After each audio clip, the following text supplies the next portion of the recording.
Russia has rejected the latest version of Trump's Ukraine peace plan, saying we have not come up with a compromise version yet, a lot of work lies ahead. But a peace deal does appear to be inching closer, with positive signals coming from both sides in recent weeks. Speaking of the draft peace plan under discussion, Russian President Vladimir Putin said, "In general, we agree that this can be the basis for future agreements," adding that Russia was ready for serious talks. Ukrainian President Zelensky has said there are still some tough issues to work through. These are generally believed to relate to security guarantees for Ukraine and territorial concessions. These comments mark a notable shift after the original 28-point proposal was criticized for heavily favoring Russia. The revised plan reportedly contains 19 points. However, it's still expected to involve territorial concessions to Moscow, with the Telegraph reporting that Trump will recognize Russian control over occupied territories as part of the deal.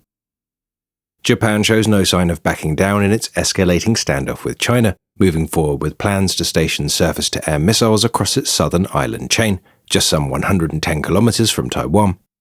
The move underscores Japan's hardening posture in the Indo-Pacific as diplomatic relations with Beijing hit a multi-year low.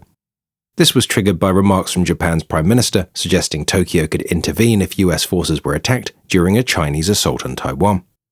Japan also denied a claim that President Trump had privately urged Tokyo not to provoke China over Taiwan.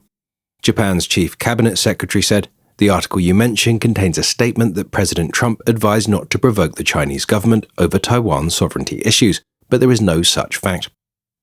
US action on Venezuela appears to be nearing, with the president hinting that operations could begin very soon. Speaking to troops in a Thanksgiving address, Trump said, "We'll be starting to stop them by land," adding, "Also the land is easier, but that's going to start very soon."